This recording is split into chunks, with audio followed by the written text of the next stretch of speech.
অনেকদিন পরে একটা শোরুম দিলাম, শোরুমে দেখি এই বড় বড় গাড়ি কিনছি। এর দাম হলো 30 লাখ, এর দাম হলো 40 লাখ, এর দাম হলো এই 40 লাখের কাছাকাছি, 1 লাখ কম নিছে।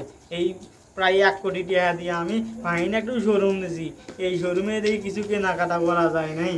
ও এত সুন্দর সুন্দর গাড়ি, এই যে নিউ মডেলের গাড়ি, এই দেখছেন একবারে নিউ মডেল, এই যে একবারে মার্সিডিজ ব্র্যান্ডের চাকা দেখছেন, কি সুন্দর চাকা।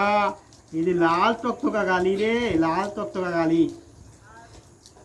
বন্ধু আর শোরুম থেকে নতুন নতুন গাড়ি যদি দেখ কিনিয়া অগবাই দিয়া কই দিয়ে চল বন্ধু। তোর গাড়ি কয়টে যতনে? এটাও 30 লাখ, এটাও 40 লাখ, এটাও 39 লাখ, সব মিলে 1 কোটি টাকার শোরুম দিচ্ছি আমি। নতুন শোরুম আছে, নিউ কোয়ালিটি, লাল টকটকা গাড়ি রে, কি সুন্দর। আবার দেখতেছেন না এই সেরকম গাড়ি না,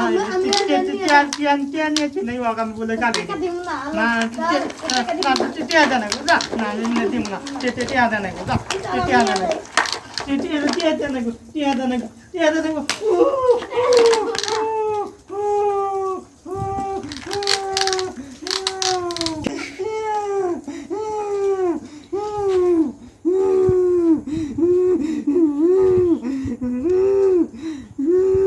বন্ধু গাড়ি তো নিয়ে আসি, চাবি কো স্টার্ট করব কে বলে ওই শালা আনি চাবি বানি করে বান থুইছে নু যার শোরুমে ফের চামু দে চাবি দে কোনে আছে নু আর বন্ধু আসি রে ভাই চাবি নিয়ে ওদের চাবি না নাই